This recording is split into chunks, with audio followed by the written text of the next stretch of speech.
오늘은 이제 부활절입니다. 부활은 이제 예수님께서 이 신화나 동화책에서가 아니라 역사 속에서 실제로 죽으셨다가 다시 살아나신 것을 이제 기리는 날이죠. 부활절은 예수의 부활의 세계 한번 살펴보겠습니다. 예수의 부활의 세계.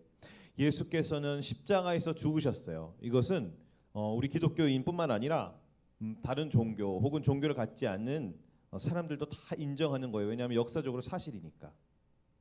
역사책에 기록이 되어 있으니까요. 예수님께서는 십자가에 죽으셨습니다. 정말 사실이에요. 그분은 운명하셨어요. 그분은 숨을 거두셨습니다.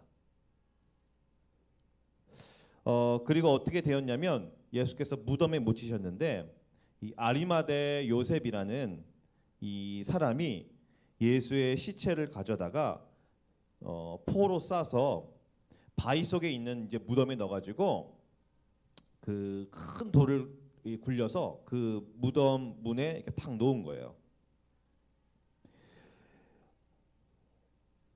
예수님을 십자가에 못 박히게 했던 어떤 주동자들이 누구였냐면 당시의 종교 지도자들이었어요. 종교 지도자들, 종교인들 중에서도 그들을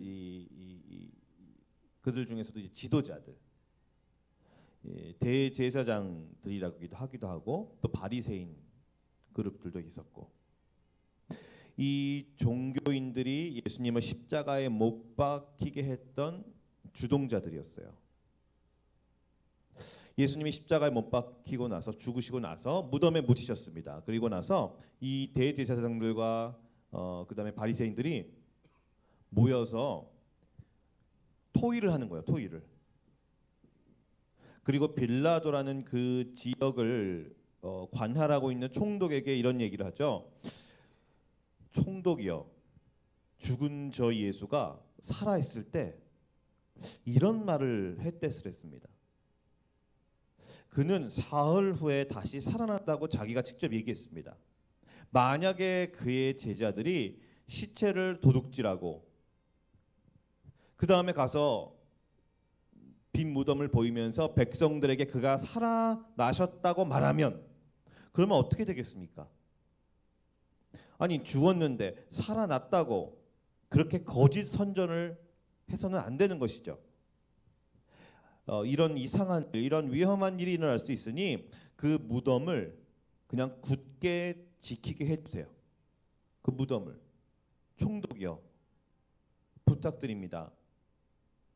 그래서 그 총독이 빌라도가 그들에게 경비병을 붙여줘요. 그래서 그들이 경비병과 함께 가서 무덤을 지키게 되는 거예요. 돌 임봉하고. 예를 들어서 군인들이 보초를 쓰거나 아니면 보디가드가 경호를 하는 것처럼 이 경비병들과 그들이 그 무덤을 지키고 있는 거예요. 이 제자들이 시신을 가져가지 못하도록 지키고 있는 거예요. 지키고 있는 거예요. 그러다가 안식일까지 다 지나가요. 오늘날은 이제 주일이라고 하지만 당시에는 이 안식일이라고 그랬어요. 안식일. 하루는 쉬는 거예요. 그날은. 안식 후 첫날이 되려는 그 새벽에 막달라 마리아와 다른 마리아가 무덤을 보려고 가요. 그런데 기이한 일이 생겨납니다. 기이한 일이. 마태복음 28장 2에서 3절을 보면 큰 지진이 나며 주의 천사가 하늘로부터 내려와 돌을 굴려내고 그 위에 앉았는데 그 형상이 번개 같고 그 오는 눈같이 희건을 지키던 자들이 그를 무서워하며 떨며 죽은 사람과 같이 되었더라. 먼저는 어떤 현상이 일어나냐면 큰 지진이 일어나요. 큰 지진. 갑자기 큰 지진이 일어나요. 지진은 당해보면 그게 얼마나 무서운지 알아요. 그 당해본 사람들은. 정신을 못 차려요. 그리고 천사가 하늘로부터 내려와요. 아주 신비하게. 그리고 그 큰 돌을 굴려내요. 돌이 있으니까 그러니까 이 돌이 무덤을 이제 가리고 있기 때문에 돌을 굴려내요. 그리고 그 위에 앉았어요. 막 그 표현을 하면 그 형상이 번개 같고 그 옷은 눈같이 희건을. 그러니까 사람들이 그 모습을 보고 굉장히 무서워하기 시작해요. 무서워하기. 그래서 떨면서 죽은 사람처럼 돼요. 이 경비병들이 이 시시한 사람들 같겠어요? 몸이 허약한 사람들 같겠어요? 아주 힘이 세고 몸이 튼튼하고 우락부락하고 장정 같겠죠, 경비병들이요. 근데 그들이 되면 그들이 무서워서 벌벌벌 떨어요. 그리고 마치 죽은 사람처럼 이렇게 확 얼어버려요. 그 광경이, 그 지진의 현상이 너무 무서워가지고 겁에 질려버리는 거예요. 겁에. 근데 천사는 그 두려워하고 있는 그들을 지키고 있는 그 경비병들과 그 뭐 바리새인들 이런 사람들에게는 관심이 없어. 천사는 두 여자에게 관심이 많아요. 두 여자에게. 그리고 그 두 여자에게 막달라 마리아와 다른 마리아라고 했죠. 막달라 마리아와 다른 마리아에게 그 두 여자에게 이렇게 얘기를 해요. 좀 길지만 함께 볼게요. 5에서 7절을 보면 천사가 여자들에게 말하여 이르되 너희는 무서워하지 말라. 십자가에 못 박히신 예수를 너희가 찾는 줄을 내가 아노라. 그가 여기 계시지 않고 그가 말씀하셨던 대로 살아나셨느니라. 와서 그가 누우셨던 곳을 보라. 또 빨리 가서 그의 제자들에게 이르되 그가 죽은 자 가운데서 살아나셨고 너희보다 먼저 갈릴리로 가시나니 거기서 너희가 배우리라 하라. 보라 내가 너희에게 일렀느니라 하거늘. 막달라 마리아와 다른 마리아라는 두 명의 여인에게 이렇게 말씀하시는 거예요. 이 천사는 예수와 상관없이 무덤을 지키고 있는 그런 그냥 그 경비병들, 아무개들, 그들에게는 아무런 관심을 표명하지 않아요. 그들에게는 전혀 관심이 없어. 예수와 상관 있는, 예수와 인격적인 관계가 있는 그 두 명의 여인에게 이 천사는 관심이 있어요. 아주 지대한 관심이 있습니다. 그리고 그들에게 기막힌 소식을 전해줘요. 기막힌 소식.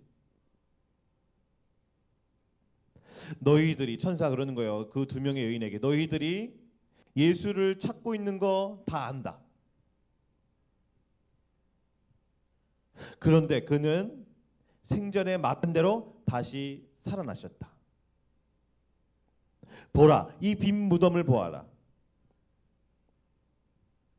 그러니 예수의 제자들에게 가서 이 소식을 전해라. 이 놀라운 소식, 이 엄청난 소식, 이 기쁜 소식을 전해라. 그리고 갈릴리에서 만나 뵙기 원한다고 전해달라.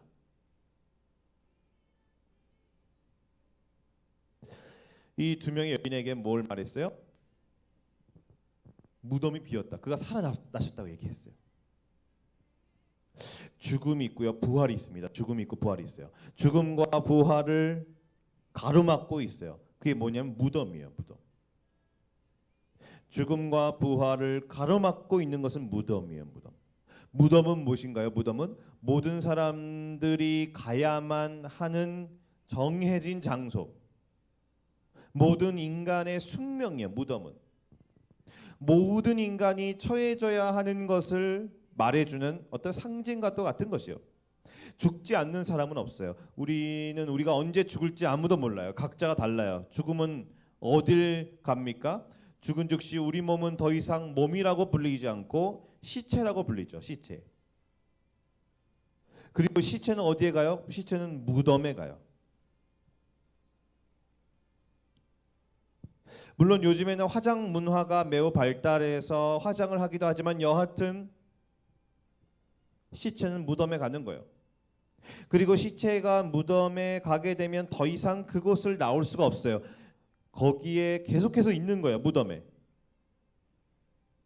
고로 한 인간에게 무덤이란 뭐냐면 무덤이란 마지막으로 가는 최종 장소예요. 이 세상에서 태어난 한 인간이 마지막으로 가는 최종 장소가 바로 무덤이에요. 거기가 끝이에요. 무덤이 끝이에요. 더 이상 갈 데가 없어요. 더 이상 갈 수 있는 곳이 없어요. 그곳에서 벗어나서 다른 곳으로 갈 수가 없어요.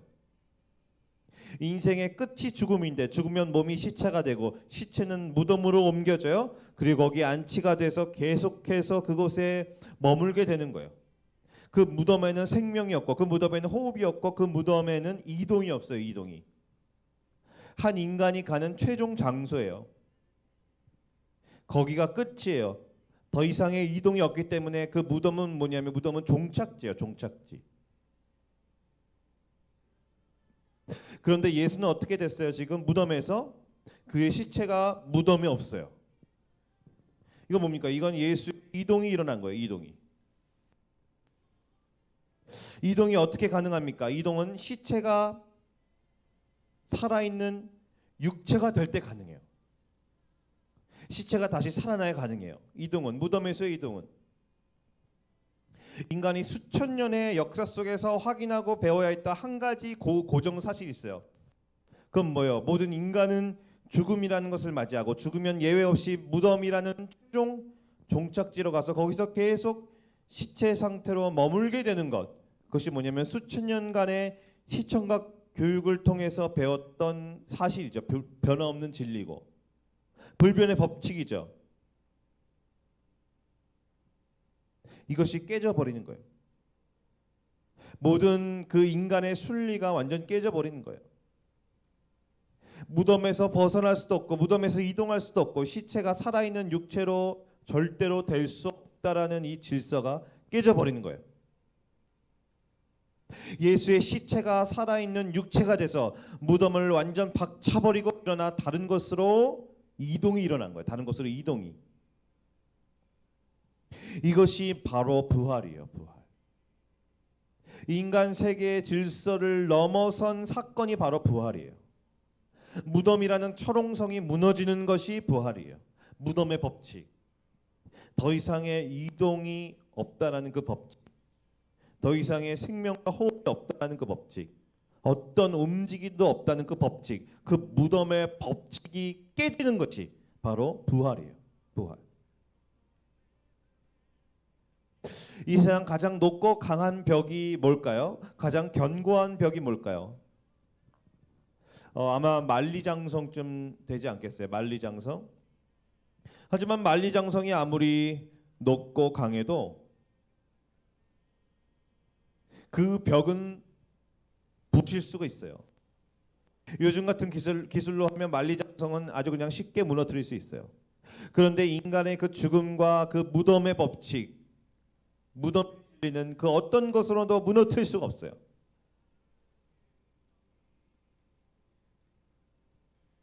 그것 무너뜨릴 수 있는 어떤 과학 기술도 어떤 인간의 능력도 없는 것이에요. 그런데 예수님은 그것을 깨셨다는 거예요.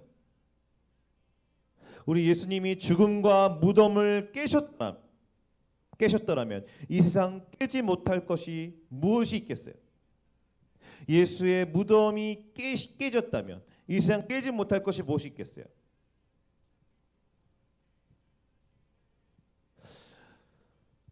우리의 그런 철옹성과 같은 그런 마음들, 여러 가지 문제들, 우리 내면에 못난 그 모습 다 깨실 수가 있는 거예요. 절대로 극복하기 힘든 여러 가지 고통스러운 그 상황들, 예수는 그 벽을 깨실 수가 있는 거예요. 도저히 극복되지 않고 해결되지 않는 나의 어떤 내면의 그 모습들, 예수의 능력으로는 다 깨실 수가 있는 거예요. 예수는 죽음과 무덤을 벗어나 다른 곳으로 이동하시는 분이에요. 그렇다고 한다면 예수는 우리 안에 있는 우리가 해결할 수 없는 무덤의 법칙과도 같은 이런저런 문제들, 어려움들을 예수는 거뜬히 깨실 수 있고 또 다른 것으로 옮겨버리실 수도 있는 거예요. 예수님은 그것을 거뜬히 녹여버리실 수도 있는 거예요. 이 부활절날, 부활이 뜬금없는 소식이고 또 부활절이 우리와 전혀 상관없는 날이 아니라 우리 모든 것을 깨실 수 있고 우리 안에 있는 모든 장벽과 철옹성과 같은 그런 모든 견고한 그런 벽들과 우리 안에 있는 정말 죽은 것 같은 그런 희망 없는, 소망이 없는 무덤과 같은 그 현실을 새롭게 하실 수 있는 우리 예수님께로 가게 되는 은혜가 있기를 소망합니다. 예수 안에는 참된 능력과 치유와 회복이 있는 거예요. 그 소식을 들은 여자들의 반응은 무엇일까요? 여자들의 반응, 무덤이 비었다라는 소식을 들은 여자들의 반응은 한번 보겠습니다. 8절 한번 보겠습니다. 8절. 그 여자들이 무서움과 큰 기쁨으로 빨리 무덤을 떠나 제자들에게 알리려고 다름질할세. 그들에게는 무서움과 큰 기쁨이라는 두 가지 감정이 공존하게 돼요.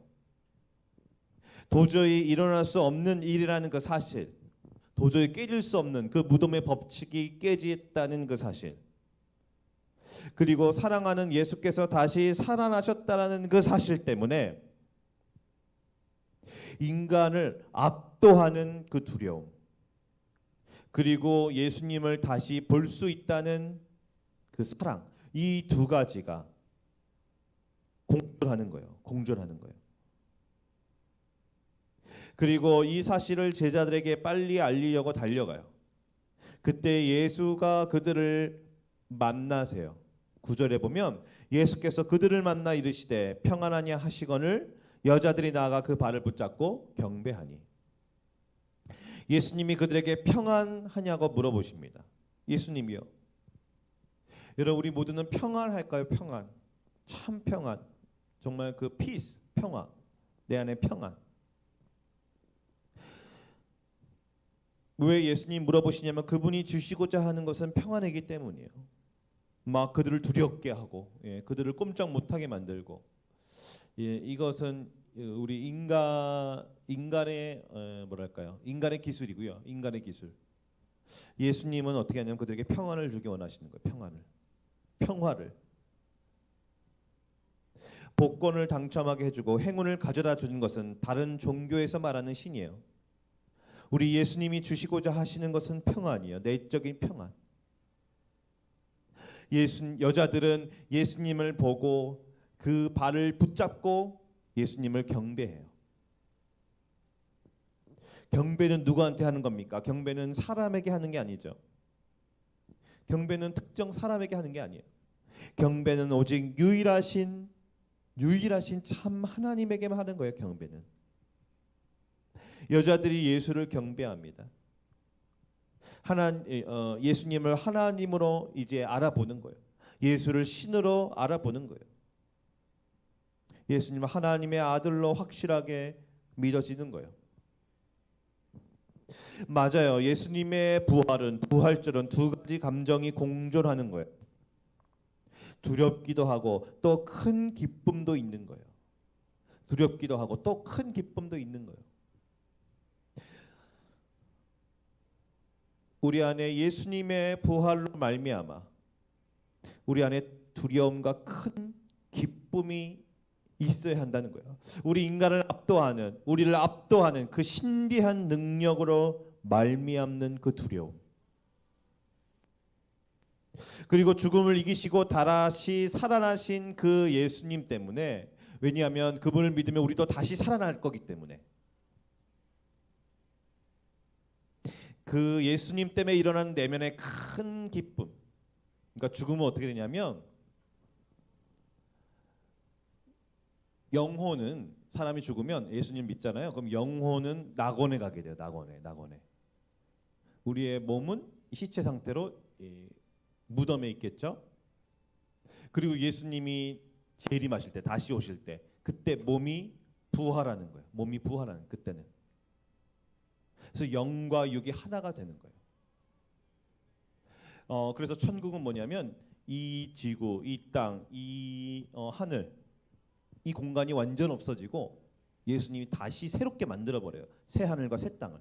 그래서 그 새 하늘과 새 땅에서 부활된 육체, 다시 살아난 우리의 육체의 그 몸과 영혼이 결합되어 영원히 살아가는 거예요. 영원히 살아가는 거예요. 그것이 뭐냐면 그것이 부활의 영생이에요. 영생. 영원한 생명.